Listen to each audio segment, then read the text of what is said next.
Marcher 10 000 pas par jour ne permet pas d'avoir une bonne santé.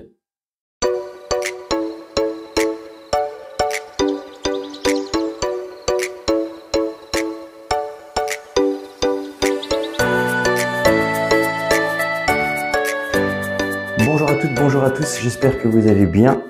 Avant tout, je tiens à vous présenter mes vœux pour cette nouvelle année 2025, donc qu'elle soit saine et sportive et qu'au final, on doive se voir le moins souvent possible au cabinet. François Mitterrand a dit « Ne pas bouger, c'est commencer à perdre ». Et moi, j'ai voulu extrapoler cette citation dans le domaine donc, du sport et de l'activité physique. Alors, on sait tous que c'est déjà fait cette réflexion qu'on bouge pas assez, qu'on devrait être moins sédentaire, etc. Ouais, bon, d'accord. Mais à part ça, moi, j'ai pas envie, ou alors j'ai pas le temps, ou alors les deux. Mais ça reste important de bouger. Et je vais vous expliquer pourquoi.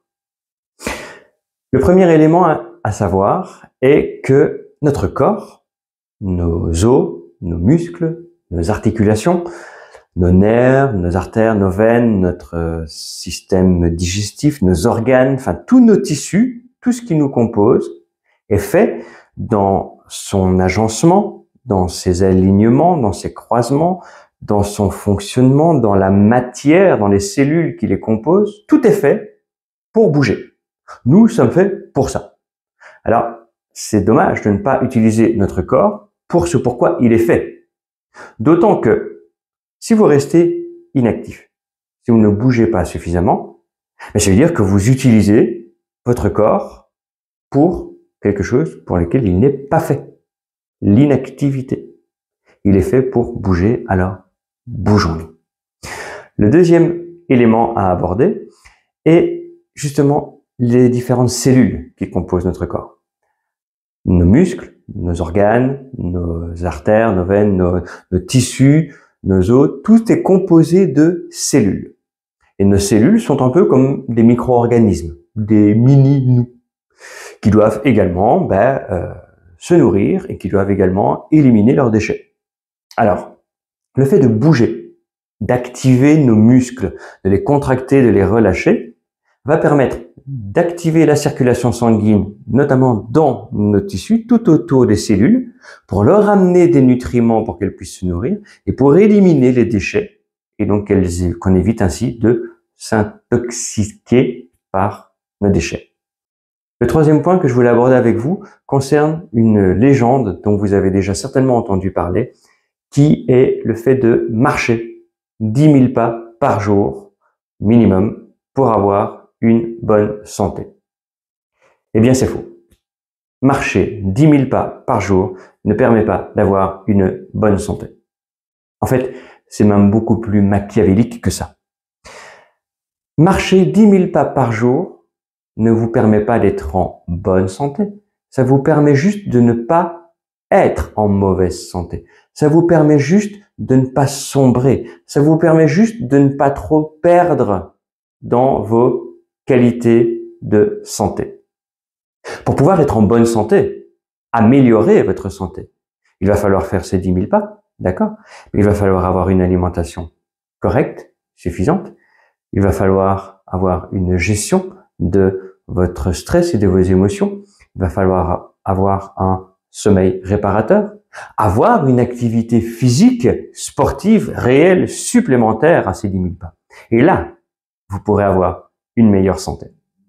Faites un peu le test avec vos montres connectées ou vos téléphones dans la poche et voyez combien de pas vous marchez par jour. Déjà, voyez si vous y arrivez. Et si vous y arrivez, voyez quel effort ça vous a demandé pour atteindre ces 10 000 pas. Et là, vous allez vous rendre compte que être en bonne santé, ça demande un effort, ça demande de l'énergie, ça demande de s'impliquer. Parce que oui, avoir une santé de qualité, ça demande de s'impliquer. Alors conscientisez que vous êtes seul responsable de votre santé, de votre qualité de mouvement. Je rappelle également que nous sommes des êtres humains dits locomoteurs. Alors, locomotorisons-nous. Je voulais vous proposer un exercice pour vous bouger, justement, et notamment vous bouger lorsque vous devez rester longtemps assis au bureau ou en télétravail. Donc sur votre chaise, votre tabouret, les pieds bien ancrés au sol, vous allez pouvoir vous pencher légèrement en avant et étirer les bras loin vers le haut et l'avant, donc dans l'axe du corps, avec les paumes de main, les doigts croisés, les paumes de main retournées vers l'avant, en fonction de vos capacités d'épaule et de coude, bien évidemment. Mais ce qui va être important, c'est de le faire en prenant appui sur les pieds, en conscientisant l'appui des fesses dans la chaise, en allongeant la nuque et en soufflant. C'est l'élément principal, l'expiration. Donc, je vais venir souffler.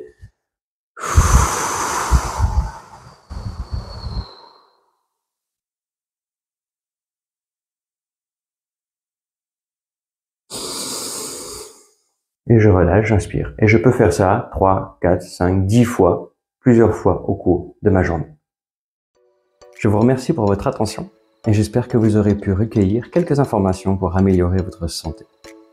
Je vous invite également à retrouver toutes ces informations et bien d'autres sur le sport et la santé, le corps et la posture sur ma page Facebook, Centre du dos, d'ostéopathie et de posturologie, Benjamin Gesneau, ainsi que sur Instagram, Benjamin Gesneau, ostéo de Gasquet, ou encore dans mon livre Tiens-toi droit, la posture dans tous ses états, disponible sur benjamingesneau.be.